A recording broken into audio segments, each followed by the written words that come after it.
I had a couple of frank conversations over the last couple of days with people, and it sparked a lot of questions. And I always notice, once again, the propensity or the tendency of people to want to project, blame, justify, right?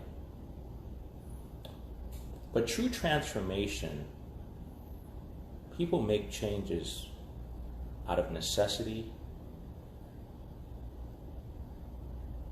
out of need, desire, okay?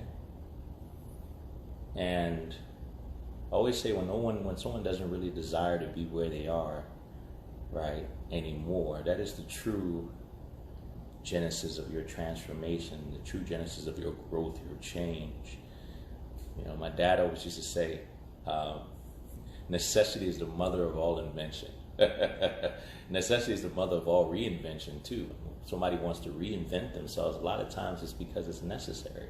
It's because they can no longer remain as they are.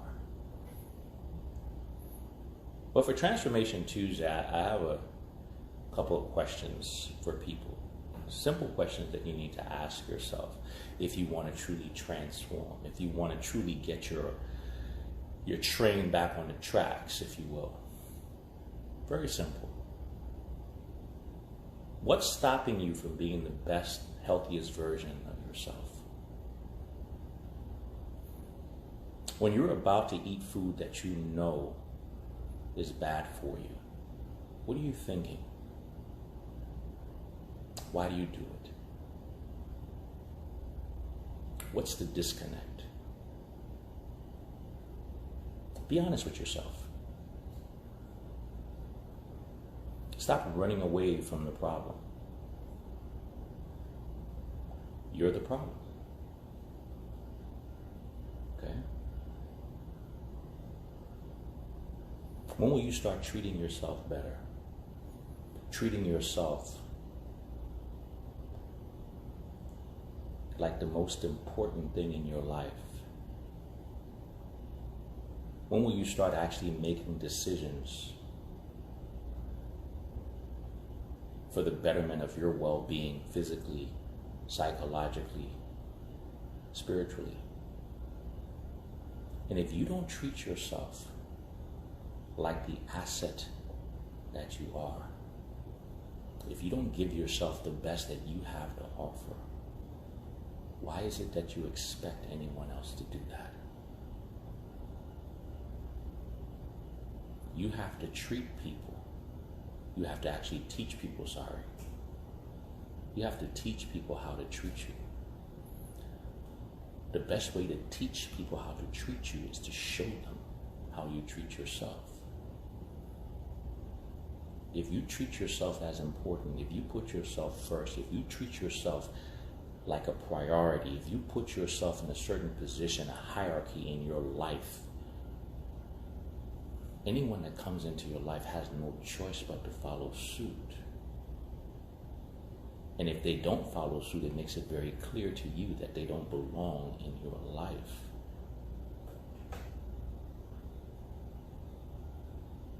But the only way you get to this point of the mentality that's required for real transformation is to realize through accountability that you have been the one that have been standing in your own way.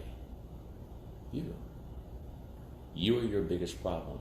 You, and only you, have the greatest capacity to engineer your advancement and also engineer your demise. You. It's always been you. It's always been you.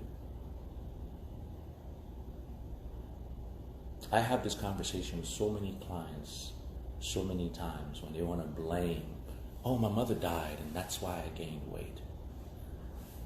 Oh, I was in an abusive relationship and he was verbally abusive, and that's why I gained weight. And sometimes I have to be very graphic with them to ask them, at any point in time, did this person physically hold you down and force food in your mouth? So if the answer is no, then that means you made a choice. You made a choice to deal with that in that way. Forgive yourself for having made those choices. But now it's on you to make new choices. It's on you to deal with those things in a different way. And if you choose not to and choose to keep blaming some other situation and your choices of how you chose to react to those situations on the reason why you're where you are, as opposed to accepting accountability for the fact that you made the incorrect choice, but also assuming the responsibility that now you can make different choices if you want to be in a different place. Unless you do that, then guess who remains in your way? You. And I know the truth is very sharp. I know the truth is difficult to swallow. Because it's much easier to be a victim. It's much easier to make an excuse. Like I always say, excuses are what we tell ourselves, so it doesn't have to be our fault. No one wants to be at fault for themselves not being where they want to be, not being where they should be. No one wants to do that. It doesn't feel good to be able to say, hey, look, this jacked up existence that I have that I don't like is my fault. But it's necessary if you have any shot in the world of changing that. We talked about it yesterday. Accountability is woven in self-love. You can't have true self-love if you're not accountable to you. If you can't call yourself on the mat and say, how have you showed me you love me? We like to do it to other people. We want people to show proof that they love us. But when those people look at us, they don't see any proof that we love ourselves sometimes. The decisions we make, the mindsets we have, the repeated missteps.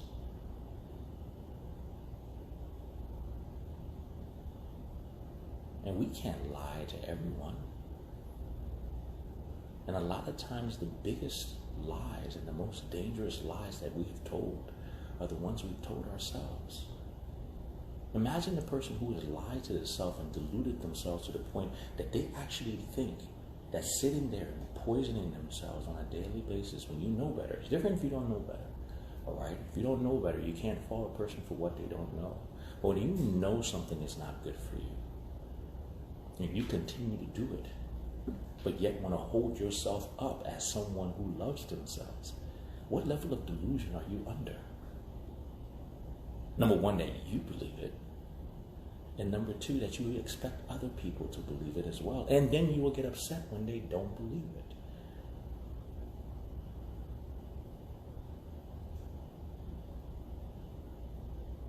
Who stands in your way? You. It's something that I had to realize myself. Okay? Don't get me wrong, there are obstacles out there. There are tons of obstacles in the world. But the biggest obstacle we have to hurdle in this world is ourselves. Once you can actually have control and dominion over yourself to where you make decisions consistently in your best interest, physically, psychologically, and spiritually, the amount of momentum, energy, and force you come into the world with, it's very hard to be stopped. People can try. But in every step your energy tends to overpower. You will find ways, once you're working in concert with yourself, in your best interest to move yourself in your desired direction. It makes it almost impossible to stop you. And even if someone does, you'll be in so much of a better place that you'll find other options. That's one thing I always tell people in this world, right? Okay? Success belongs to those who can recognize opportunity before it happens, but you have to put yourself in a position to recognize and be able to see the best opportunities. You have to be able to have a certain perspective, and the only way to have that perspective is to get out of your own way. Ask yourself those questions. What's stopping you? What has truly stopped you besides your excuses that you make, the justifications that you come up with, the excuses that you have made to make yourself feel better about what you didn't do, what you didn't accomplish, what you haven't tried, the fears that you have sold yourself, the limitations that you have bestowed on yourself. Even though you look around you and there's countless amount of people just like you in the same position, and sometimes even worse, who have achieved the same thing and you say you can't, and even more. Why? Because they just didn't stand in their way like you did. And then you make some other excuse about it. And the thing is, once you tell yourself a lie long enough, it sounds like it's true. It actually sounds believable. You know, and then we actually get good. We get good at telling ourselves really, really, really good lies. There's nothing better than having a great excuse. Okay? Because then we believe it. Then we get a whole bunch of people around us that encourage us to stay in that position. Why? Because they're in that position. Like I always tell people, misery doesn't love company. Misery needs company. People need you to be in the same mediocre position as they are, because it makes them feel better about the fact that they are mediocre. They're not performing at best. I can tell you for a fact that when I started making decisions and moving myself forward, when I started taking better care of myself, when I started to make decisions that were in the best interest of me physically, psychologically, and spiritually, my growth put a certain amount of gap and distance between me and a lot of people that were around me. I didn't have to cut people off. Two things are going to happen when that happens. Once you start making those decisions, people will either join you because they will love the growth, or they will separate themselves from you because the growth reminds them of what they're not doing. Either way, you can't let that be your problem.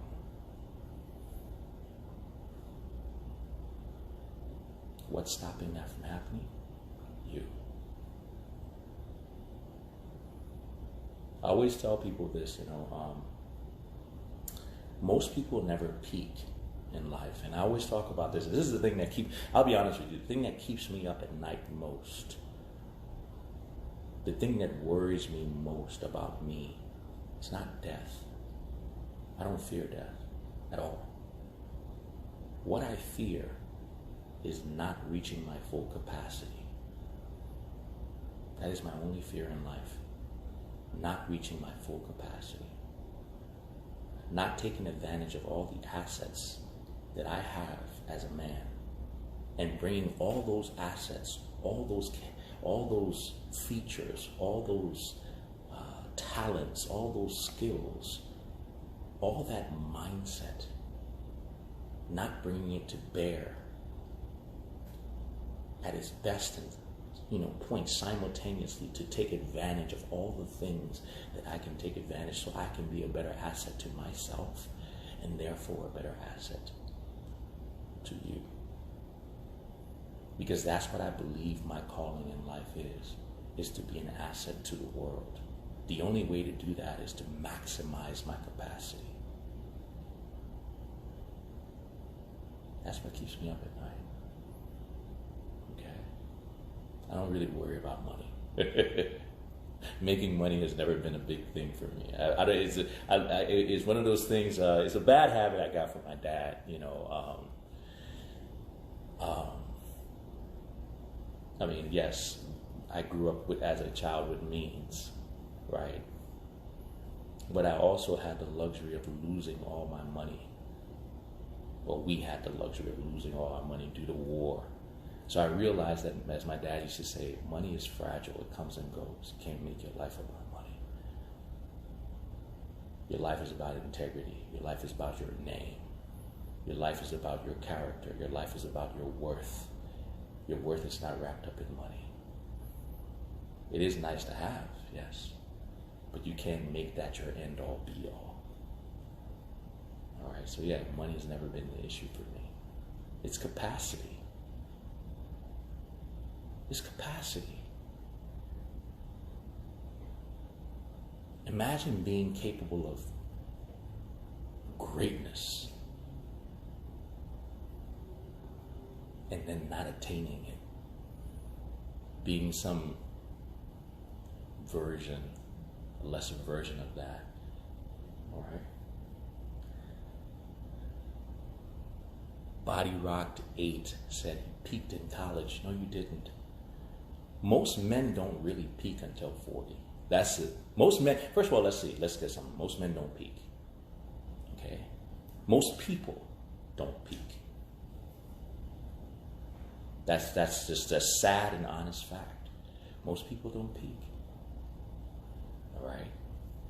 In order to peak, you have to be at your best or near best, physically, psychologically, and spiritually simultaneously.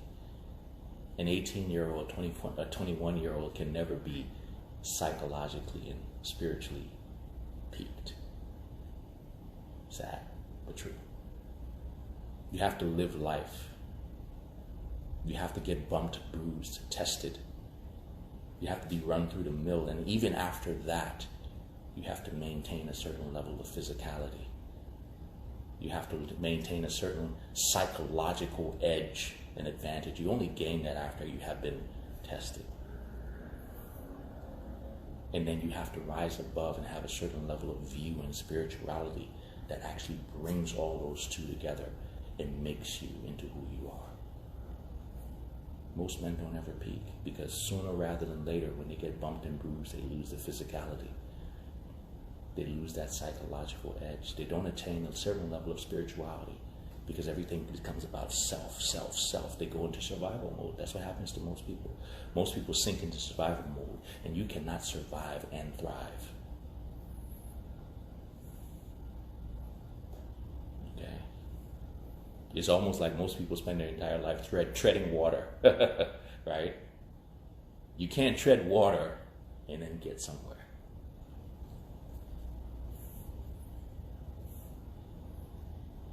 Most people never peak. And the truth is, guess what? You can peak still. Peaking is not about being your absolute best that you could have ever been physically. It's being the best you can be now.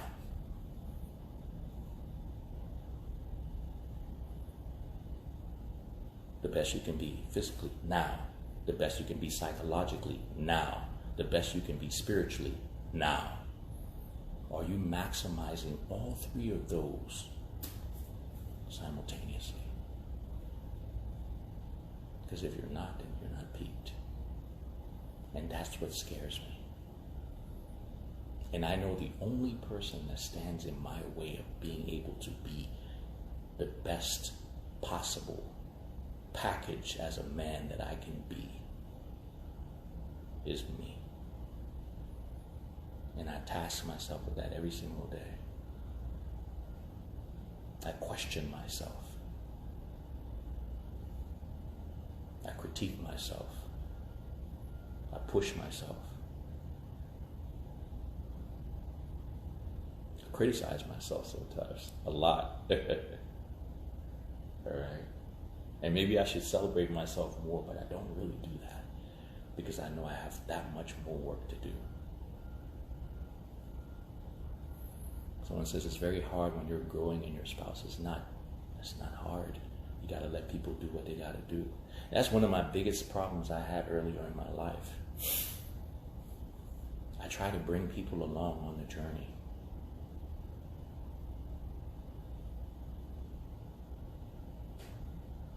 Can't. The best thing you can do is swim harder and swim faster.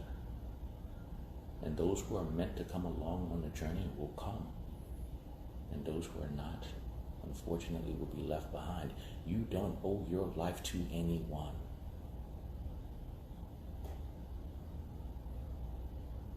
And at day's end, remember this, right? You were born into this world by yourself.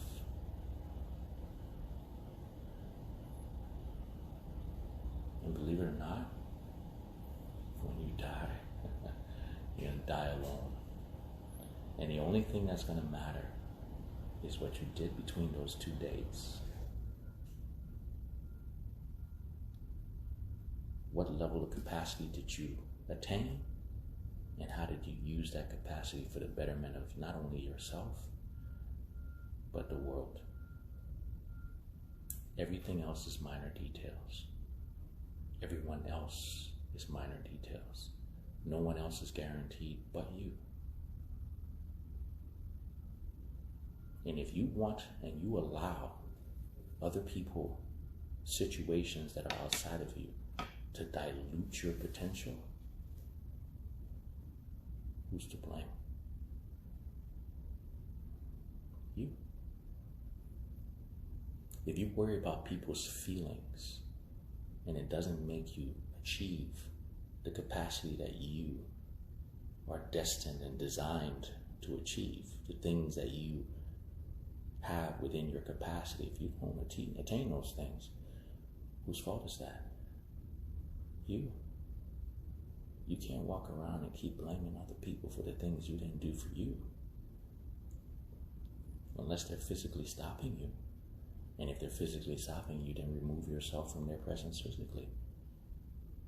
Because at day's end, it's still on you. Your dreams, your goals, your aspirations, the things you have laid out for you. You. Take responsibility. Be accountable to who? You. That is the key to your transformation. You.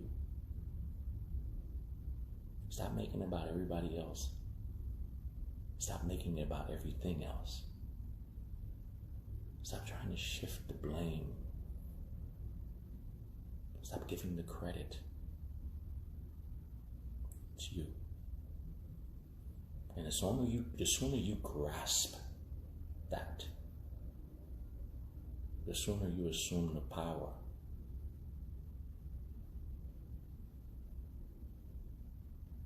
Not unless and not until. You are the key.